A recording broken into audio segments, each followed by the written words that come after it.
Good morning students, welcome back to your maths classes. Student, आज हम exercise 10.1 करेंगे। Exercise 10.1 ये स्ट्रेट लाइन का है और आई सजेस्ट यू कि आज का वीडियो स्टार्ट करने से पहले आप जो है प्रीवियस जो वीडियोस हैं इसके पहले जो वीडियोस मैंने अपलोड किए हैं उन्हें एक बार फिर से आप देख लें, क्योंकि आपकी हाफेली एग्जाम्स के बाद ये पहली क्लास है आपकी और हाफेली एग्जाम्स में ये चैप्टर नहीं था, तो मे बी कि आप वो सब रिकॉल ना कर पाए।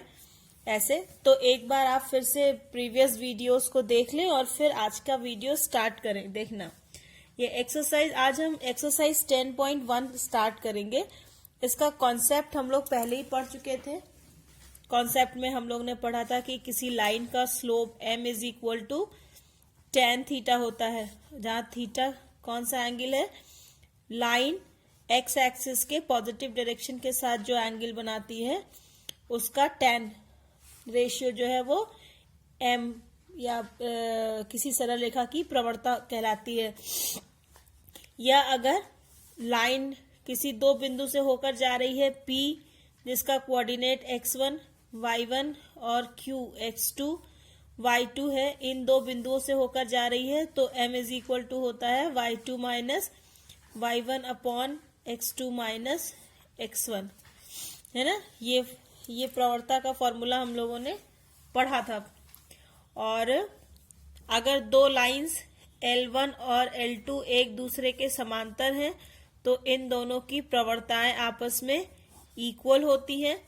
और अगर दो लाइन L1 और L2 एक दूसरे पर परपेंडिकुलर हैं तो इनकी प्रवणताओं का गुणनफल -1 के बराबर होता है। यहां तक हम लोगों ने पढ़ा था, ठीक है। आज हम एक्सरसाइज 10.1 स्टार्ट करेंगे, जिसमें हम लोगों ने ऑलरेडी पहला वाला क्वेश्चन कर लिया था। क्वेश्चन नंबर 2 से स्टार्ट करेंगे। क्वेश्चन नंबर 2 दिया है कि 2a भुजा के समबाहु त्रिभुज का आधार y अक्ष के अनुदिश इस प्रकार है कि आधार का मध्य बिंदु मूल बिंदु पर है। एक समबाहु त्रिभुज है। समबाहु त्रिभुज मतलब ऐसा त्रिभुज जिसकी सभी भुजाएं बराबर हों। ये हमारा कोऑर्डिनेट सिस्टम है, x x डैश और y y डैश। y अक्ष के अनुदिश रखा है, मतलब y एक्सिस पर ये इधर से इधर रखा है और इस तरह से रखा है कि जो मध्य बिंदु है वो केंद्र पर आता है, ठीक है। तो अगर 2a भुजा का समबाहु त्रिभुज है और ये ओरिजिन जो है इसका मध्य बिंदु है, तो इधर a हो गया और इधर a हो गया, a प्लस a 2a हो गया। ये इसका शीर्ष है। P समबाहु त्रिभुज है तो ये भुजा 2a है, तो ये भुजा भी 2a होगा और ये भुजा भी 2a ही होगा। अब वो कह रहे हैं कि ये जो शीर्ष है इसका, ये जो इसके तीनों शीर्ष हैं P, और इसे हम मान ले Q और इसे हम मान ले R। तो कह रहा है कि त्रिभुज के शीर्ष ज्ञात कीजिए। बच्चों, समबाहु त्रिभुज में जो समद्विभाजक मतलब जो आधार का मध्य बिंदु पर जो रेखा हम मिलती है वो रेखा आधार पे परपेंडिकुलर भी होती है, लंब भी होती है ना। हम जानते हैं कि किसी समबाहु त्रिभुज के लिए अभिलंब और माध्यिका सेम लाइन होती है। अभिलंब मतलब किसी शीर्ष से उसके सामने वाली भुजा पे डाला गया लंब, और माध्यिका शीर्ष से मध्य बिंदु को मिलाने वाली रेखा, है ना। तो समबाहु त्रिभुज में अभिलंब और माध्यिका दोनों सेम होती है। तो अगर माध्यिका और अभिलंब सेम है तो यहां से जब हम इसको मिला रहे हैं तो 90 डिग्री का एंगल बनाएगा ये। तो इसका मतलब क्या हुआ कि इस त्रिभुज का जो शीर्ष P है वो हमेशा x एक्सिस पर ही आएगा, ठीक है। ये जो इस त्रिभुज का ये जो त्रिभुज बना है PQR, इसका जो शीर्ष है P वो हमेशा x एक्सिस पर ही आएगा। क्यों आएगा? क्योंकि x एक्सिस ही ओरिजिन पर y एक्सिस के परपेंडिकुलर होता है, ठीक है। तो ये मध्य बिंदु है तो यही अभिलंब भी होगा और यही माध्यिका भी होगी, इसलिए P हमेशा OX लाइन पर ही आएगा। तो P का यहाँ पे कोऑर्डिनेट निकालने के लिए हमें क्या चाहिए? O से P तक की डिस्टेंस चाहिए। ओ से पी तक का डिस्टेंस कैसे मिलेगा? त्रिभुज पी क्यू ओ, देखो त्रिभुज पी क्यू ओ में, अभी हम लोग दूसरी वैल्यू भी निकालेंगे इसकी, पहले हम एक साइड का देख रहे हैं। अभी पी ओ क्यू में ये ओपी पी क्यू जो है ये कर्ण है, ओ क्यू लंब है और ओपी आधार है। तो हम जानते हैं पाइथागोरस थ्योरम से कि कर्ण का स्क्वायर ये बराबर होता है लंब का स्क्वायर प्लस आधार का स्क्वायर, है ना। तो पी क्यू स्क्वायर कितना हो जाएगा? पी क्यू की वैल्यू कितनी है? 2a, यानी 4a square is equal to O Q की वैल्यू है a square plus OP square, यानी OP square is equal to 4a square minus a square, it is equal to 3a square. ये OP square की value हुई। तो OP is equal to plus minus a√3, plus minus क्यों? Square है तो इसलिए हमने प्लस माइनस लिया। मतलब ये P इधर भी हो सकता है या ये त्रिभुज ये पूरा ऐसे पलट के भी हो सकता है। जरूरी नहीं है कि हमेशा इधर इसका शीर्ष x की पॉजिटिव डायरेक्शन की तरफ ही हो। समबाहु त्रिभुज है, इसका शीर्ष इधर भी हो सकता है। ये पॉइंट हो गया P डैश, ये भी संभावना है।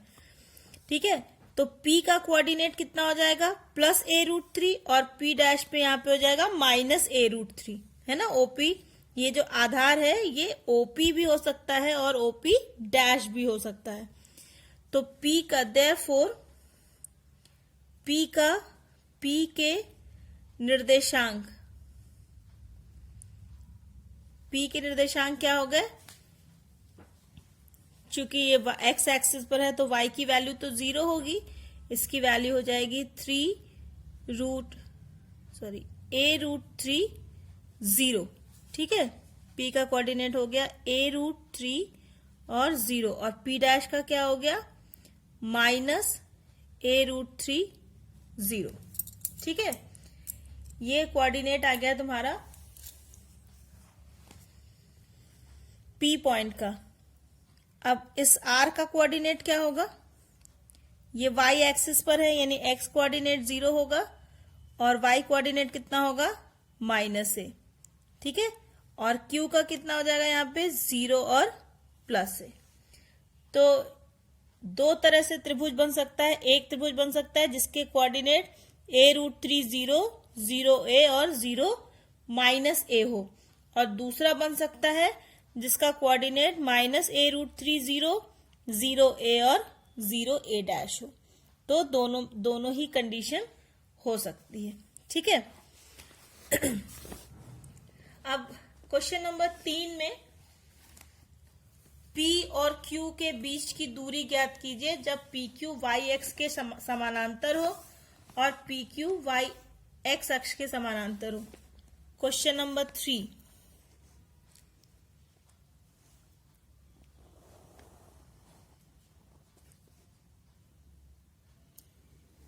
ये हमारा कोऑर्डिनेट सिस्टम दिया गया है। ठीक है, x, x dash, y, y dash.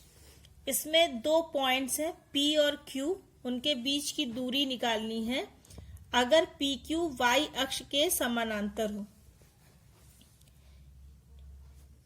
y अक्ष के समानांतर मतलब ऐसे होगा, ये y अक्ष का समानांतर हुआ।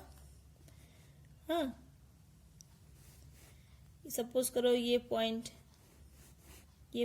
P है, इसका कोऑर्डिनेट दिया गया है x1 y1, और ये पॉइंट Q है, इसका कोऑर्डिनेट दिया गया है x2 y2, और ये जो लाइन PQ है ये yx के अक्ष के पैरेलल है, समानांतर है। ठीक है, तो कह रहे हैं कि PQ के बीच की दूरी ज्ञात कीजिए। तो डिस्टेंस फॉर्मूला से हमें पता है PQ इज इक्वल टू कितना होगा? √x2 माइनस x1 का whole square plus y2 minus y1 का होल स्क्वायर। अब ये लाइन अगर yx के पैरेलल है, इसका मतलब क्या हुआ कि यहाँ पे जो x कोऑर्डिनेट की वैल्यू होगी यहां पर भी x कोऑर्डिनेट की वही वैल्यू होगी। क्यों? यदि PQ y अक्ष के समानांतर है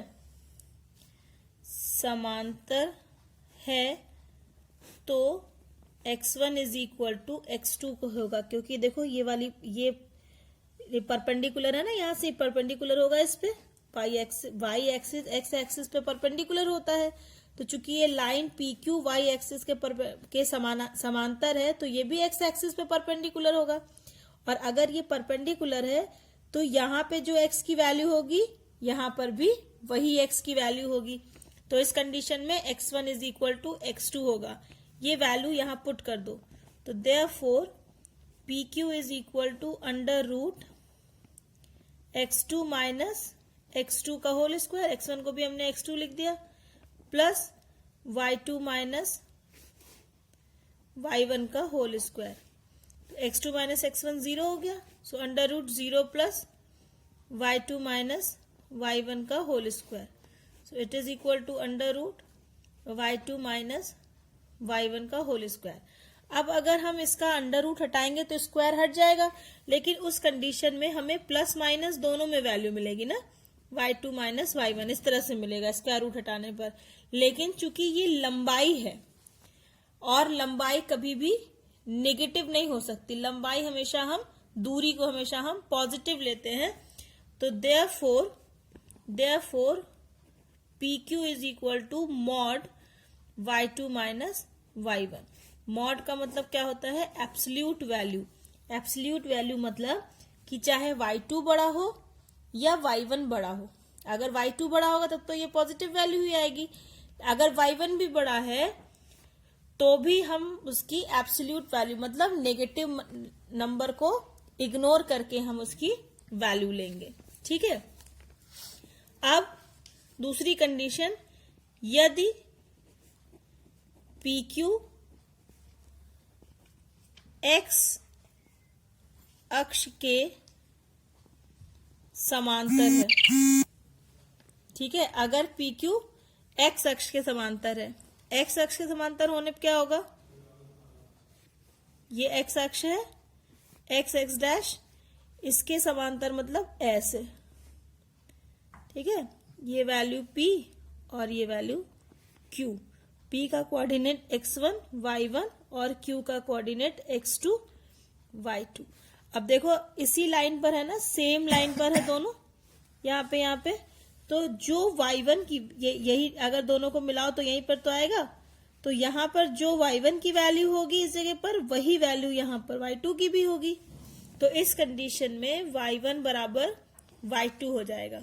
तो therefore PQ is equal to under root x2 minus x1 का whole square plus y2 minus y2 का होल स्क्वायर, ये 0 हो गया। So under root x2 minus x1 का whole square, it is equal to mod x2 minus x1। PQ की value हो गई। ठीक है बच्चों, क्वेश्चन नंबर 4th, 5th और 6th क्वेश्चन आप वही क्वेश्चन हैं जो आप क्लास 10th में पढ़ चुके हैं, उसी बेसिस पे है। अब हम क्वेश्चन नंबर 7 करते हैं। क्वेश्चन नंबर 7 में कह रहा है कि उस रेखा का समीकरण ज्ञात कीजिए जो y अक्ष की धन दिशा से वामावर्त मापा गया 30 डिग्री का कोण बनाती है। सबसे पहले तो हम देखेंगे कि फिगर हमारा क्या कह रहा है।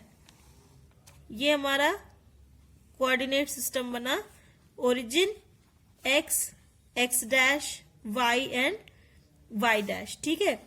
अब यहाँ पे ये y अक्ष की पॉजिटिव डायरेक्शन है, कह रहा है कि y अक्ष की धन दिशा, तो ये OY जो है ये y अक्ष की धन दिशा है। यहाँ पे हम कोई पॉइंट मानते हैं B, ठीक है। इस B से एक जनरेटर है जो इसकी पॉजिटिव डायरेक्शन के साथ एंटी क्लॉकवाइज, वामाव्रत मतलब एंटी क्लॉकवाइज ऐसे घूमता है, ठीक है। और ऐसे घूमने पर जो एंगल बनाता है इस पॉजिटिव डायरेक्शन के साथ, वो एंगल कितना बनता है? 30 डिग्री का। यानी ये जो लाइन जो यहां से होके जा रही है ये इसके साथ 30 डिग्री का एंगल बना रही है y एक्सिस के साथ। तो इधर हम इस लाइन को पीछे की ओर बढ़ाएं तो ये एक्स एक्सिस को काटेगी। ठीक है, अगर ये 30 डिग्री का एंगल है तो ये शीर्षाभिमुख कोण होंगे ना, ये वाला एंगल इसके, तो शीर्षाभिमुख कोण आपस में बराबर होते हैं, मतलब ये भी 30 डिग्री का एंगल होगा। और यहाँ पे ये कितना होता है 90 डिग्री। इस रेखा का समीकरण हमें निकालना है। ठीक है, समीकरण निकालने के लिए रेखा का समीकरण क्या होता है, y is equal to m x plus c, है ना, यही तो होता है। एक ये फॉर्मूला होता है y is equal to m x plus c, इसी पे रख के हम निकालेंगे इसका समीकरण।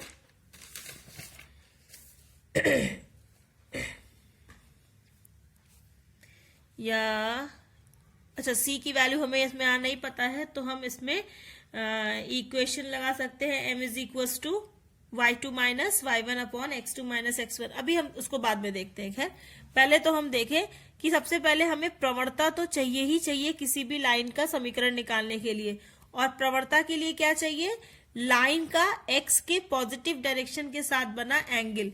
तो इस लाइन का x की पॉजिटिव एंगल के साथ बना एंगल ये वाला है ना, ये वाला। तो ये एंगल कितना होगा, अगर ये त्रिभुज देखो BO और इसको हम लिख दे पॉइंट P, तो BOP में ये y कोण है और y कोण अंतः दो कोणों के योग के बराबर होता है। तो ये 90 डिग्री है, ये 30 डिग्री है, तो ये कितना हो जाएगा 120 डिग्री होगा ना, एंगल जो होगा वो 120 डिग्री का हो जाएगा।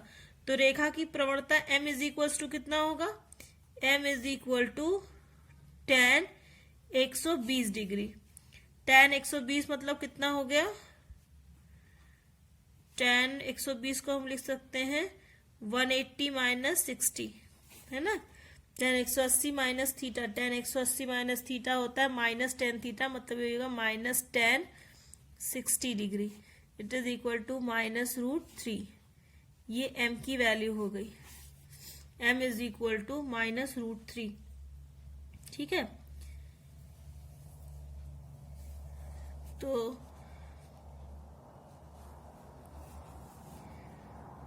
रेखा B और P से होकर जाने वाली रेखा बिंदु B तथा P से होकर जाने वाली रेखा की ढाल क्या हो जाएगा, m is equal to y2 minus y1 upon x2 minus x1। अब देखो ये है पॉइंट B, इसका कोऑर्डिनेट क्या होगा, ये चूंकि y एक्सिस है तो x कोऑर्डिनेट 0 होगा, y एक्सिस हम इसका y मान लें, और यहाँ पे x एक्सिस पर है तो y कोऑर्डिनेट 0 होगा, तो इसको हम x और 0 ले लें। ठीक है, पूरा इस x एक्सिस पर, पूरे x एक्सिस पे y की वैल्यू 0 होती है और पूरे y एक्सिस पर x की वैल्यू 0 होती है। तो it is equal to y2 minus y1, 0 minus y upon x2 minus x1, यानी x minus 0। It is equal to minus y by x, और यहाँ पे m की वैल्यू हम लोगों ने कितना निकाली है, minus √3। So minus √3 is equal to minus y by x. हाँ, माइनस माइनस कैंसिल हो गया, so it is equal to, cross multiply कर दें तो y is equal to x √3, और we can write it as x √3 minus y is equal to 0। ये हो गया अभिष्ट रेखा का समीकरण। ठीक है, ये एंगल निकालना सबसे इंपॉर्टेंट है। इसको हम फिर से एक बार बता दे रहे हैं कि उसने आपके क्वेश्चन में दिया था कि y एक्सिस की जो पॉजिटिव डायरेक्शन है उसके साथ वो एंटी क्लॉकवाइज डायरेक्शन में घूमता है तो 30 डिग्री का एंगल बनाता है। तो ये एक्सिस है और इससे ऐसे घूमा तो 30 डिग्री का एंगल बनाया, मतलब ये एंगल 30 डिग्री है। अगर ये 30 डिग्री है तो इसको हम पीछे की ओर बढ़ाएं, क्योंकि हमें एक्स एक्सिस के साथ उसका एंगल निकालना है। तो शीर्षाभिमुख कोण से ये 30 है तो ये भी 30 हो जाएगा, और चूंकि ये ओरिजिन है तो ये एंगल 90 डिग्री होगा। तो हमें चाहिए बाहर वाला एंगल, ये हमारा थीटा है ना। तो y कोण जो है वो अंतः दो कोणों के योग के बराबर होता है। तो 90 + 30 120 डिग्री का हो गया। यहाँ से प्रवणता निकाल ली, फिर प्रवणता का एक फॉर्मूला ये भी होता है, यहाँ पे वैल्यू रखी। और ये कोऑर्डिनेट b का कोऑर्डिनेट 0y क्यों हुआ? क्योंकि y एक्सिस पर x की वैल्यू हमेशा 0 होती है। और p का कोऑर्डिनेट x 0 क्यों लिया? क्योंकि x एक्सिस पर हमेशा y की वैल्यू 0 होती है। वही यहाँ पुट करके और इक्वेशन निकाल लिया। ठीक है। अब दूरी सूत्र का प्रयोग किए बिना दिखलाइए कि बिंदु दिए हुए 4 बिंदु हैं, ये समांतर चतुर्भुज बनाते हैं। समांतर चतुर्भुज के लिए क्या होना चाहिए?